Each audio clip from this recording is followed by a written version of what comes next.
Hello বন্ধুরা, সবাই কেমন আছেন? আশা করছি খুবই ভালো আছেন। আজকের ভিডিওতে আমরা যে সুন্দর ও ছোট্ট একটি নাম নিয়ে আলোচনা করব, সে নামটি হচ্ছে দিয়া। আজকের ভিডিওতে আমরা জানবো দিয়া নামের অর্থ, উৎস ও নামটির ব্যাখ্যা। যদি আপনারা বিশেষ করে নামের অর্থ ব্যাখ্যা জানতে ইচ্ছা হয়, অবশ্যই আমাদের কমেন্ট করবেন। আমরা একটা ভিডিও কিন্তু স্পেশালি আপনার জন্য বানিয়ে দেবো। পুরোনো দেরি না করে শুরু করা যাক আর দেখে আসা যাক দিয়া নামের অর্থ ও বিস্তারিত একটি ব্যাখ্যা।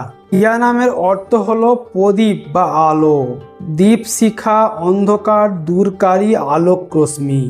দিয়া নামের অর্থ হলো প্রদীপ বা আলো, দীপশিখা, অন্ধকার দূরকারী আলোক রশ্মি। তাহলে আজকের ভিডিওতে আমরা জানলাম দিয়া নামের অর্থ হলো আলো, প্রদীপ, দীপশিখা, অন্ধকার দূরকারী আলোক রশ্মি। এবার দিয়া নামের উৎসটি আমি আপনাদের বলে শোনাচ্ছি। নামটি আসলে কোথা থেকে এসেছে, নামটির উৎপত্তি কি আছে। যদি আমরা সেদিক থেকে লক্ষ্য করি তাহলে দেখতে পারবো দিয়া নামটি আসলে সংস্কৃত ভাষা দীপ বা দীপা শব্দ থেকে এসেছে, যার অর্থ প্রদীপ বা আলো। আরবিতেও দিয়া শব্দের সঙ্গে অর্থগত মিল আছে, যার অর্থ হলো আলো বা দীপ্তি। তাহলে আমরা জানলাম দিয়া নামের উৎস হচ্ছে সংস্কৃত প্লাস আরবি ভাষা থেকেও কিন্তু দিয়া নামটি এসেছে। এবার দিয়া নামের একটি বিস্তারিত ব্যাখ্যা আমি আপনাদের বলে শোনাচ্ছি।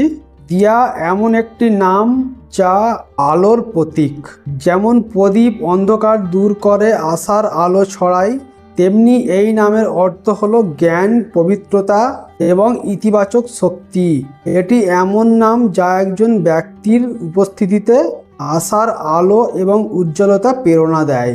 দিয়া নামের মাধ্যমে মানুষ শান্তি, দীপ্তি এবং ইতিবাচক শক্তির অনুভূতি পায়। এই ছিল দিয়া নামের অর্থ, ব্যাখ্যা ও উৎস, নামটি উৎপত্তি। দিয়া নামের এই অর্থ ব্যাখ্যাটি আপনাদের কেমন লেগেছে কমেন্ট করতে কিন্তু ভুলবেন না।